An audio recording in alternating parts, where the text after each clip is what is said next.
Jess. I am coming to you today to bring you my video tutorial on a Negroni.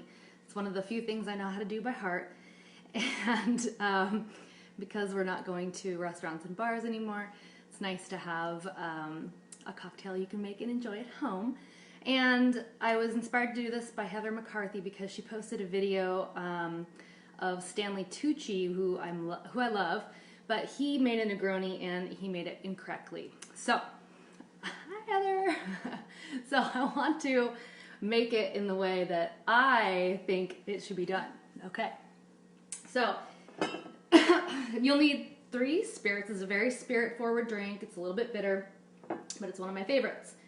So you've got your first ingredient, your main ingredient, gin. Now there's different versions of this cocktail, but they're not called Negronis. You can make a Boulevardier, which I learned is made with bourbon instead of gin. So a little bit different twist, it's a little sweeter, and you can actually add a little bit more bourbon than gin to that drink, ratio-wise. Then we have our sweet vermouth. I like Antigua. It's a little bit more expensive, but it's worth it. It's delicious. And then, of course, the Campari, which is the bitter component of the drink. It's a very easy cocktail to remember. It's a 1-to-1 ratio. Stanley Tucci did 2-to-1. Sorry, that's not right. Okay. But doesn't matter what order you put it in. So you're just going to put it in a glass with ice. And I've got a little shot monitor that helps me stay true. So I'm going to do an ounce each of sweet vermouth,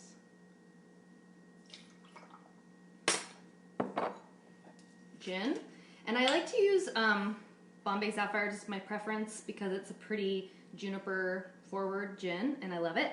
But I wouldn't use something like a Hendrick's gin, which I also love, but it has more of a cucumber flavor to it. I like the more juniper forward gins, but you can play around with it and see what you like. And then this is Campari, which will stain surfaces and towels, so just be careful not to spill it. Like I just did. Ah! Oh well. Our towels are great, so it's okay.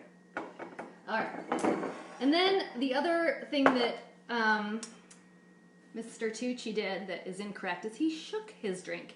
Now, the rule with making cocktails is you don't shake spirit-forward drinks. So if it's clear, you don't shake it because you don't want to introduce air into it because it disrupts the, can mix up the flavors and you won't get as smooth of a drink. So like when James Bond said he wanted his martini shaken, not stirred, he didn't know what he was talking about because you're not supposed to shake martinis, you're supposed to stir them. Of course, if you do shake a martini, the only good thing that can come out of that, you get those little like ice crystals on top. I do like that. So, anyway. But you just stir it till it's really cold, a good minute, kind of mix the flavors. You don't want to like plunge this down and stir like that because that's basically aerating it. So you're just trying to like stir it in a circular motion. There's like a thing that good bartenders will do with their fingers that I can't do, but I'm not a bartender, even though I play one on TV. So, yeah. So there's that. And once you think it's nice and cold and stirred, you're going to serve it in a rocks glass.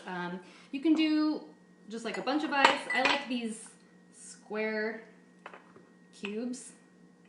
You can do 1, 2. I just think they're pretty. I have the round ones too that are really cool.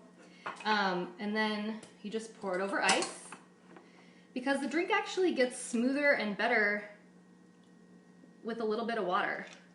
That's why sometimes people do scotch and water. It kind of opens it up a little bit. It's the same thing with spirit-forward drinks. All right. And then the piece de resistance is the twist. So orange is the classic Negroni twist. I don't have like one of those cool zesters that they do at bars, so I just use my peeler. And when I do the rind, I try not to get the pith because the pith is the white part that's a little bit bitter. You have enough with the Campari. So what I'm trying to do is I'm trying to get kind of those squirts of oil from the skin And this is going to be a thick twist. And then what you can also do is kind of twist the oils from the skin into the cocktail. You can even do a little rub on the rim. Boop. Enter the dragon. All right, so there you have it. The perfect Negroni. I'm sorry, Stanley Tucci, yours was not perfect. I mean, it was served up. It was served neat. It wasn't a correct. So I'm challenging you to try the real way to make a Negroni and enjoy. I hope everyone is staying safe and sane and hopefully enjoying their drink of choice. Bye, y'all.